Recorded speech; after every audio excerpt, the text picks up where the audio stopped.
Aquele que não nascer de novo não pode ver o reino de Deus. João 3:3. Este é o ABC do alfabeto de Deus. Se uma pessoa não está segura e salva pela regeneração, não tem segurança alguma. Esta é realmente a pedra do fundamento, e é necessário que o fundamento esteja bem posto. Se não o está, de que serve edificar uma casa? Pois bem, Cristo diz claramente: aquele que não nascer de novo não pode ver o reino de Deus.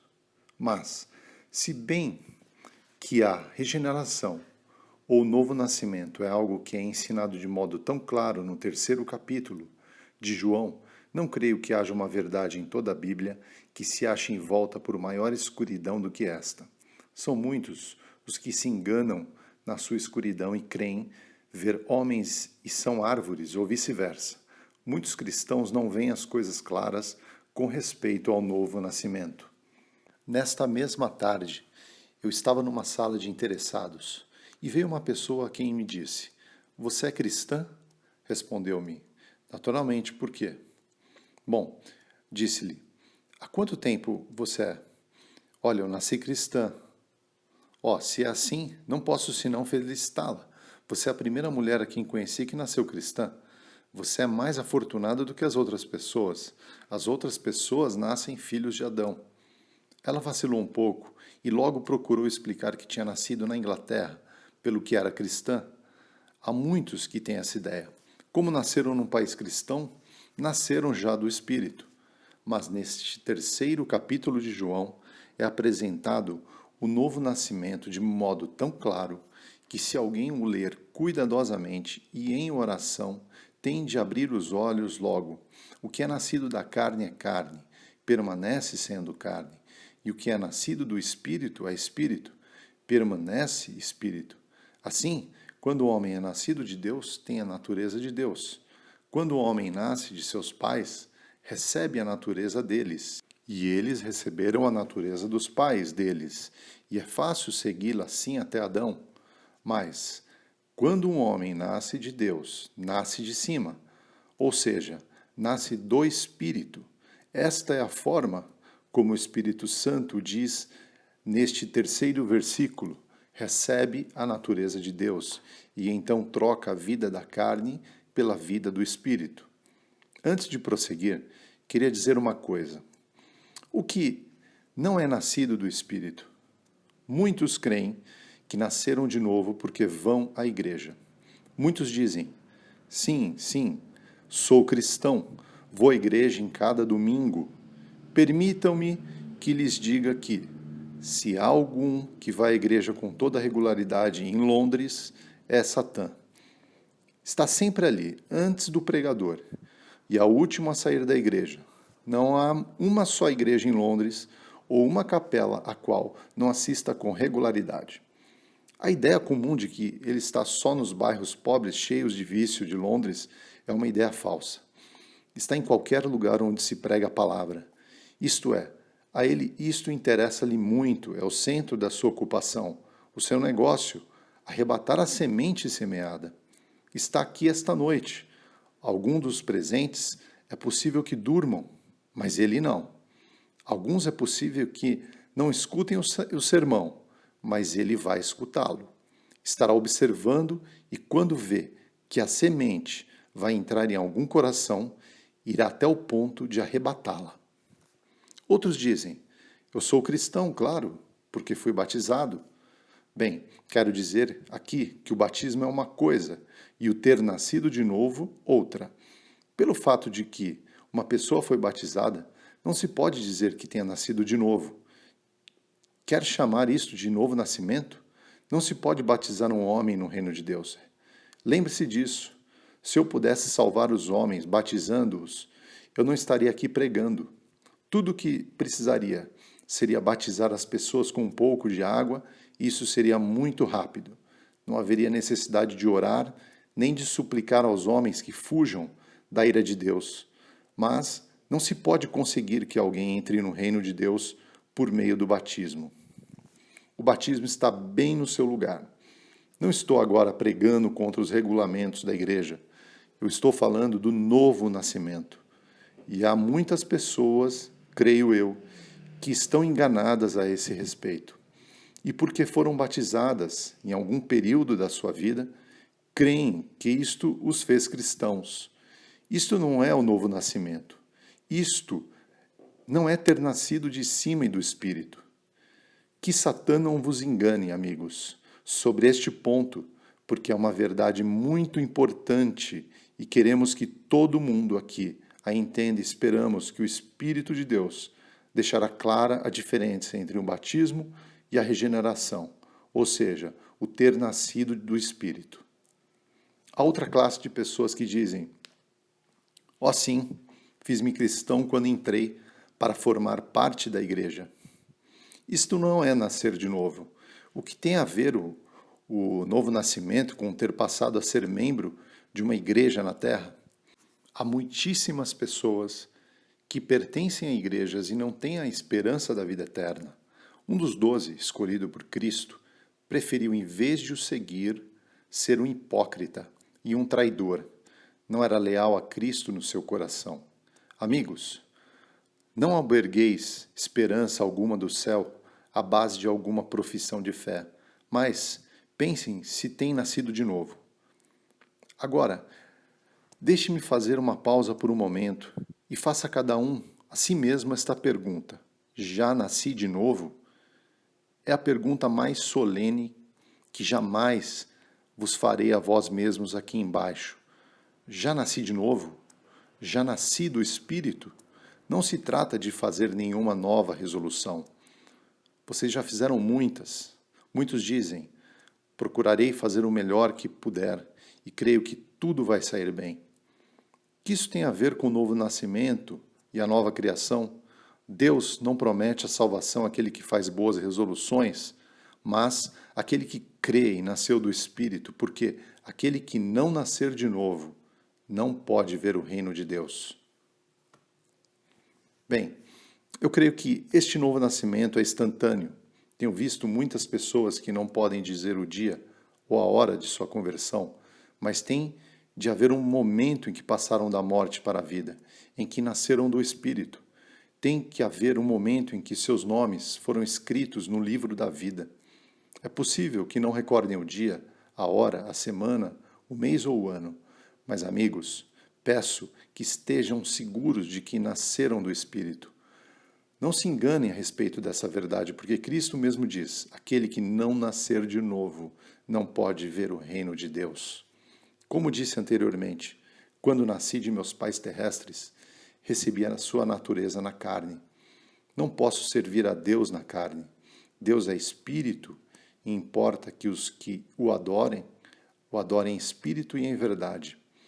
E antes que o homem possa adorar a Deus, tem de ter nascido de Deus, tem de ter nascido do Espírito. Então, com esse novo nascimento, com esta nova vida, pode servir a Deus. Então o jugo é fácil e a carga ligeira. Um homem pode tentar voar até a lua, mas não vai chegar até ela. Igualmente, pode tentar servir a Deus antes de ter nascido do Espírito. Tampouco conseguirá. É totalmente impossível. O homem natural está em inimizade contra Deus. O seu coração natural está em guerra contra Deus. Sempre esteve e sempre o estará. Não é só isso, mas também não pode melhorar a si mesmo. Deus nunca remenda, ele cria de novo. Portanto, não trate de remendar esta velha natureza adâmica. Deus disse: nunca entrará na minha presença. Portanto, Deus descartou, mas ele diz de que forma temos de entrar na sua presença e como temos que entrar no seu reino. Isso é digno de que recordemos. O homem não pode se educar. Isto é o que o mundo trata de fazer. Mas o que trata de entrar por outra porta distinta da do Senhor, o tal é ladrão e roubador. O que terá de fazer é nascer para o reino, segundo a maneira de Deus. Temos uma lei nos Estados Unidos que diz que ninguém nascido do estrangeiro pode ser presidente. Temos muitos ingleses eminentes que têm vindo para este país e também muitas vindas de outras partes do mundo. Entretanto, Nenhum se queixa desta lei. Dizem que os Estados Unidos têm o direito de dizer quem há de vir a ser o seu presidente. Eu venho aqui ao vosso país e não me queixo de que não haja uma rainha que vos governe. Que direito teria eu de me queixar? Não tem a Inglaterra direito a escolher os seus governantes e quem vai ser o seu rei ou a rainha? Os estrangeiros têm direito a intervir nisso? Eu gostaria de vos fazer essa pergunta. Não tem Deus direito a dizer quem há de entrar no seu reino e como que tem que entrar nele? Pois bem, amigo, Deus diz-nos que temos que entrar no seu reino por meio do novo nascimento. Temos de nascer de cima, de nascer do Espírito, e então temos uma natureza que olha e se dirige para Deus. Se pões um bêbado dentro do céu, ele não vai se sentir feliz ali. O bêbado não quer saber de nada do céu. O que há de fazer ali? Não achará uísque? Não haverá nenhum dos seus compatriotas? O que vai fazer, diria? Isto é um inferno para mim. Não quero estar aqui. Uma pessoa que não pode passar um domingo na terra com o povo de Deus, o que tem a fazer neste domingo eterno com aqueles cujas roupas foram lavadas e embranquecidas pelo sangue do Cordeiro? Uma pessoa tem de ter uma natureza espiritual antes de ir para o céu. O céu não tem atrativo para uma pessoa, a menos que ela tenha nascido do Espírito. Voltemos agora para o homem a quem Cristo disse estas palavras. Com que frequência me alegro de que Cristo não as dissesse à mulher do poço nem a Maria Madalena. Se as tivesse dito a elas, nós poderíamos ter objetado: esta mulher sim devia se converter. Eu sou uma pessoa moral e não preciso de me converter. A regeneração é para as prostitutas, ladrões ou bêbados, mas os homens de bem não a necessitam. Mas a quem disse Cristo? Disse a Nicodemos. Quem era Nicodemos? Pertencia à seita dos fariseus, que eram o que poderíamos chamar de bispos de então. Nicodemos era um homem de linhagem, um dos signatários da igreja. Tinha tanta consideração ou mais como uma pessoa alguma podia tê-la em Jerusalém, exceto o próprio sumo sacerdote. Pertencia aos 70 juízes dos judeus. Era um doutor em divindades ou teólogo e ensinava a lei. Não há uma só palavra nas escrituras contra ele. Era um homem que se destacava em toda a nação, cujo caráter era imaculado. E o que lhe diz Cristo? Aquele que não nascer de novo não pode ver o reino de Deus. Suponho que Nicodemos franziu o senho, respondeu: como pode um homem nascer sendo velho? Pode acaso entrar pela segunda vez no ventre de sua mãe e nascer? Jesus disse-lhe: na verdade, certo que te digo que o que não nasce da água e do Espírito não pode ver o reino de Deus. Não retrocedeu nenhuma das palavras que havia dito antes. Parece-me que Nicodemos era uma pessoa semelhante a dúzias de milhares de hoje em Londres. No momento em que lhes fala de regeneração ou conversão, fazem trejeitos, dizem: não entendemos. Naturalmente, o homem natural não entende as coisas espirituais. É coisa da revelação. Muitos homens tratam de investigar e achar a Deus. É de supor que tu também desejas encontrar a Deus, de outro modo não estaria aqui. Pois bem, havia um tempo alguns viajantes que tinham ido escutar um pregador. Tinham regressado ao hotel e estavam sentados na sala de fumadores, conversando, e diziam que o ministro não tinha satisfeito a sua razão e que eles não podiam crer, o que não se pode esclarecer por meio da razão. Havia um ancião sentado ali que escutava e disse-lhes: dizeis que não podeis crer naquilo que não podeis dar a razão? Não, não podemos, o ancião disse.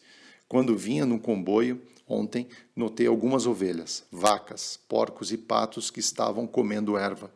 Pois bem, podem me dizer por meio de que processo esta mesma erva se torna plumas, cabelos, cerdas ou lãs? Bom, não podemos dizer. Creem que isso é verdadeiro como um fato? Não há nenhuma dúvida disto, é um fato. Eu pensava que vocês não acreditavam em nada que não pudessem explicar. Bom, não podemos pelo menos crer no que temos diante dos olhos. Pois bem, disse o ancião, eu não posso explicar-lhes a forma como Deus converte uma pessoa, mas posso pelo menos crer na regeneração. A ilustração deste fato que Cristo usou com Nicodemos foi o vento. O vento sopra onde quer e ouves o seu sonido, mas não sabes de onde vem nem para onde vai. Pois bem, tu não podes ver o Espírito de Deus trabalhando nesta audiência, mas eu espero e peço que assim aconteça. Ele está trabalhando já nos corações de muitas pessoas, acusando-os de pecado. Crês mais agora do que antes que és pecador? Pois bem, esta é a obra do Espírito Santo. O diabo nunca vai dizer que você é um pecador. Ele trata de fazer você crer que é bastante bom. Se você acreditar nesta noite que pecou contra Deus, esta é a obra do Espírito Santo. Ele está aqui trabalhando. Não podemos vê-lo, mas há muitos que sabem que ele está aqui. Suponhamos que vocês dizem, não creio no vento. Isso tem que ser tudo imaginação. Tenho 36 anos e nunca vi o vento. É uma loucura dos homens falar do vento. Posso imaginar um menino que diz, eu sei, mas que um homem, sei o que é vento, porque me levou o chapéu no outro dia, dando-lhe voltas e foi parar ao barro. E o tenho sentido também quando me dá na cara. Amigo, pode experimentar o Espírito Santo mais ainda do que o vento? Nunca viu mais claramente os efeitos do vento do que ouviu os efeitos do Espírito de Deus e da obra do Espírito Santo e as centenas de testemunhas que dariam fé do mesmo. Contudo, esse poder invisível faz a sua obra da criação e o poder imenso, mas invisível, de Deus faz a sua obra de modo efetivo na esfera espiritual. É possível que haja aqui algum pobre bêbado que esteja me escutando. Quando chegar na sua casa e seus filhos escutem as passadas do seu pai, que vem bêbado para casa, os pobres vão escapar correndo para se esconder dele, como se for um demônio. A sua esposa começará a tremer. Muitas vezes, o seu braço tem caído com violência sobre o corpo indefeso dela. O homem deveria ter o seu apoio, amparo e defesa, mas é o que a atormenta, o seu verdugo. Seu lar é um inferno da terra. Nele não há gozo.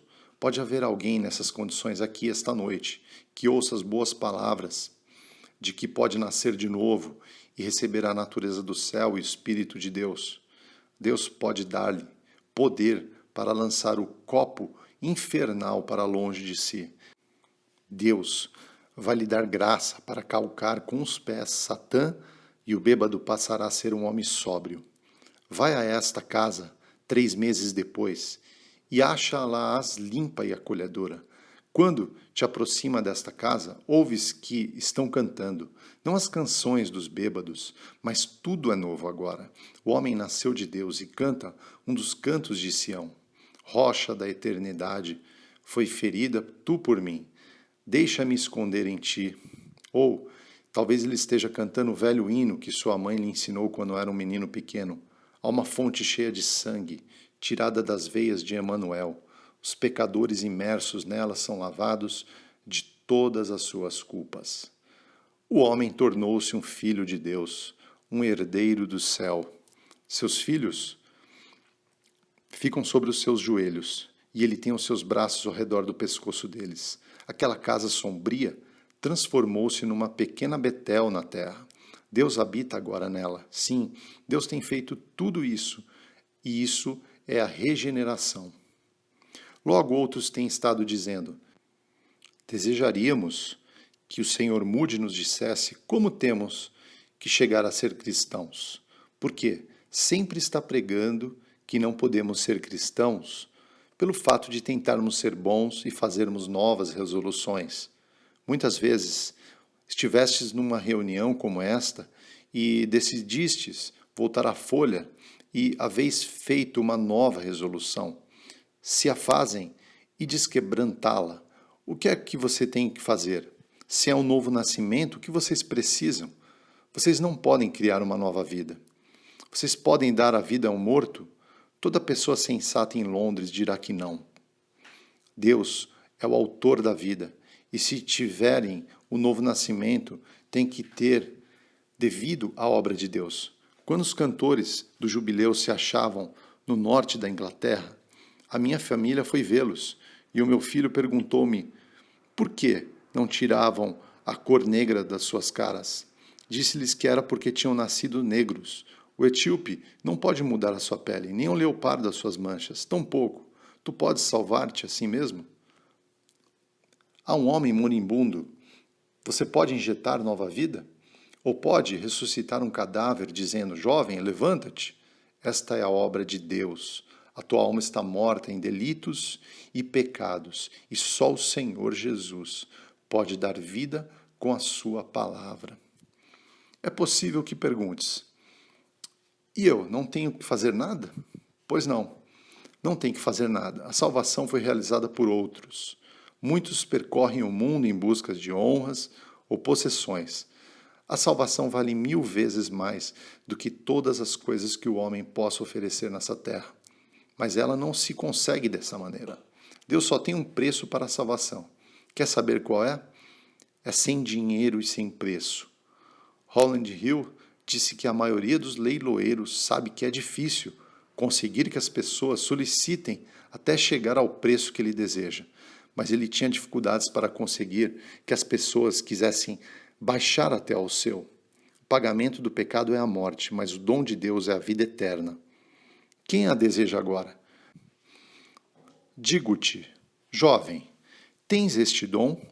Suponhamos que vais até a ponte de Londres e veja uma desgraça, mendigo descalço, sem casaco, nem chapéu, coberto de farrapos e que poucos passos por detrás dele está o príncipe de Gales, que o segue com uma saca de moedas de ouro e que o pobre mendigo escapa do príncipe correndo como se for um demônio e que o príncipe está chamando mendigo, aqui é um saquinho de ouro para ti. Por que diríamos o mendigo escapa como um louco do príncipe de Gales com um saquinho de ouro? Esta é a condição do pecador. O príncipe do céu quer te dar a vida eterna e você escapa dele. Vocês também dizem, se não é fazendo algo com as nossas forças, como temos que ser salvos? Eu digo, melhor dizendo, as Escrituras dirão, usemos a ilustração que Cristo apresentou a Nicodemos. É impossível achar outra melhor. Ele levou-lhe o remédio. E como Moisés levantou a serpente no deserto, assim importa que o Filho do Homem seja levantado, para que todo aquele que nele crê não pereça, mas tenha a vida eterna. João 3, 14 a 15. Pois bem, este é o remédio. É muito simples, não é? É muito fácil, não é? Simplesmente olhando para o Cordeiro de Deus, agora e sendo salvos. O que diz o grande pregador do deserto? Eis aqui o Cordeiro de Deus, que tira o pecado do mundo. Pode-se apresentar todo o plano da salvação em 2 palavras: dar, receber. Deus dá, eu recebo. Eu me recordo de uma cena que aconteceu depois de uma das terríveis batalhas da Guerra Civil dos Estados Unidos. Eu estava no exército, então, dando assistência aos soldados, e tinha me deitado, passada a meia-noite, para descansar um pouco, quando veio alguém me dizer que um soldado ferido queria me ver. Fui ver o moribundo. Ele disse-me, quero que me ajude a morrer. Eu respondi, te ajudarei a morrer se eu puder. Vou te levar nos meus ombros para o reino de Deus se pudesse, mas não posso. Mas posso dizer de alguém que pode.